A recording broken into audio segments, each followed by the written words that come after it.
What's up, guys? Welcome back to the channel. So listen, this topic right here, it's about those white folks who try to have interracial relationships even though they know that their families are racist, right? Like, how are you going to bring a black partner into that kind of environment? Right? Because when things get real, when the racism, starts showing up at the dinner table, during family events, when they start to have those little jokes, right? That's when your loyalty really shows. That's when it really counts, right? And a lot of people can't even stand up for their partners, in front of their family sometimes. I mean, you knew what your family was like before you brought someone home, right? And you know that family is something that you can't just block out. They show up, they interfere, and if you can't protect or defend them, right, when it matters the most, it's going to hurt really deeply. But let's watch the clips and we'll be back with some commentary. And I repeat, some white women do not need to date out of their race, knowing that 90% of their family and friends are racist. If you openly know the people around you are racist, do not date a black man knowing you will not stand up to your family and friends against racism. If me being racist is me telling white women that don't stand up for their interracial couple is racist, then I guess that's what I am.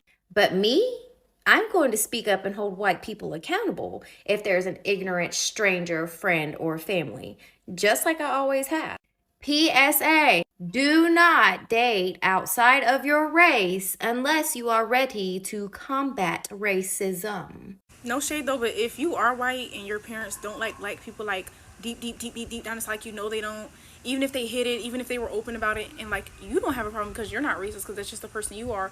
Why would you try to date me and bring me home to your parents?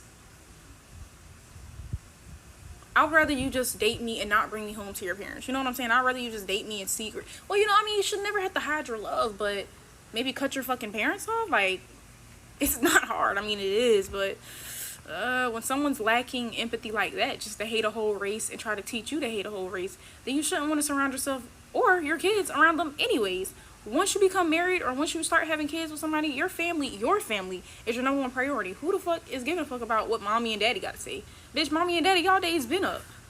When I turned such and such, when I got the fuck up with her and I got pregnant, or I got out here and I made her pregnant, y'all days been up. Y'all don't have a say in my life no more. You know what I'm saying? So,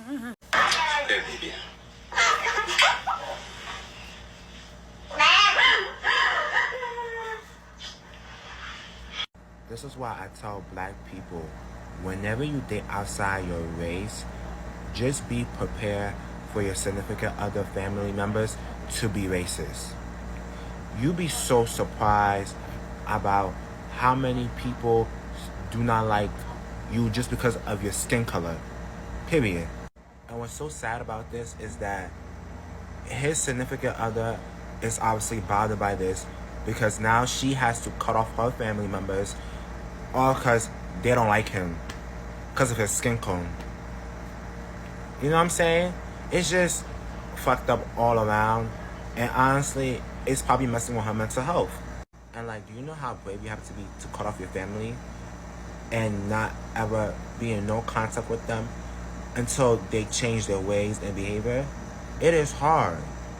Like, for example, Prince Harry and Meghan Markle literally got together and his family was completely being racist towards her just for the simple fact that she was biracial and she had black in her.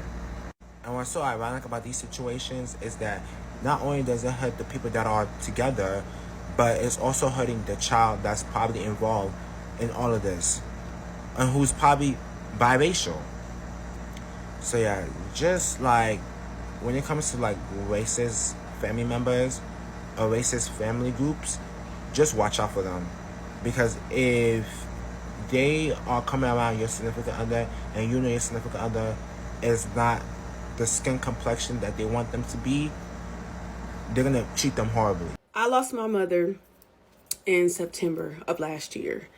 And that was single-handedly like the worst thing that has ever happened to me in my life.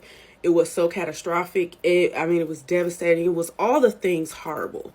And everybody that knew me knew what my mom meant to me and knew, our relationship.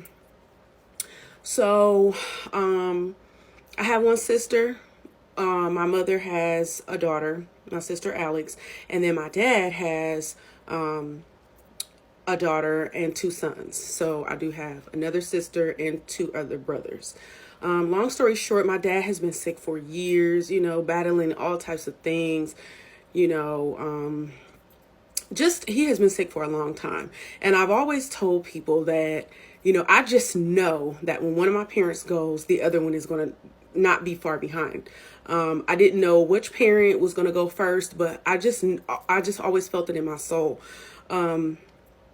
So in December, my sister, which is my dad's daughter, texts me like, hey, dad is not doing too well. I don't know how long he has. And I just dropped. Like, I knew that he was next. So my mother passed away in September. This is December. So that's September, October, November, December. 4 months later. A couple days went on. She's updating me on whatever. And I'm thinking to myself, well, like, nobody's going to, like, tell me where he is so I can come and see him and say goodbye to him. And remind you, I have not laid eyes on this man since I've been, like, 21 years old. I'm 40 now. Yeah, we were supposed to get together, and talk, but it just never happened. So I'm like, clearly they're going to tell me, where he is, something, so I could just say goodbye to him. I mean, that's my daddy. She calls me, she texts me a couple days later and tell me that he passes away. I never got to talk to him, never got to see him. I don't even know what his voice sounds like. I mean, nothing. I mean, and I know it's because, he probably told her, like, don't let me come up there. They were just so scary, and so like, oh my God, I don't know what she's going to do. She's going to like lose it. She's black and, they just are very loud and they just can't. That's my daddy. I just lost my mom. Y'all ain't gonna let me see my daddy either? Like, man, come on. We've probably all experienced this before, but when we have some family say some off-colored racist shit, a lot of times we don't really say anything, but after a certain point, we have to speak up. And that's exactly what happened with my dad and I. We got in a conversation because he asked what I was doing to protect my parents' business against looters and vandalizers, and okay. I was like, no, I'm not worried at all, because the people that are protesting, such a small portion of them are actually vandalizing or looting. So no, I'm not worried, because I've been to multiple protests and experienced nothing but love and positivity. And this bootlicking motherfucker, he goes on, well, blacks and Asians are more inherently violent, and their interactions with law enforcement are more likely to turn violent. And if I was a cop, I would be, a 1 in 4 chance of the situation turning more violent if I was interacting with a person of color. Excuse me? I'm not worried about my dad getting killed in the field.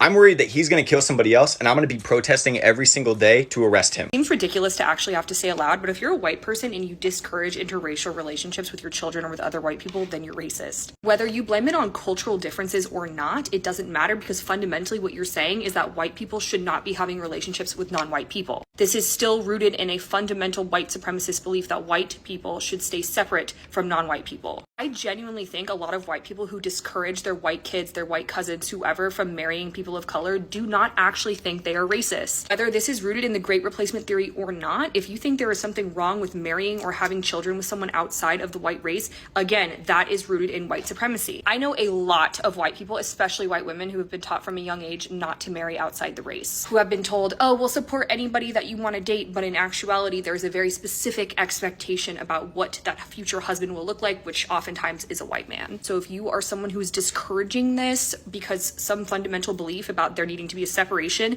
you need to check your peace and love, y'all.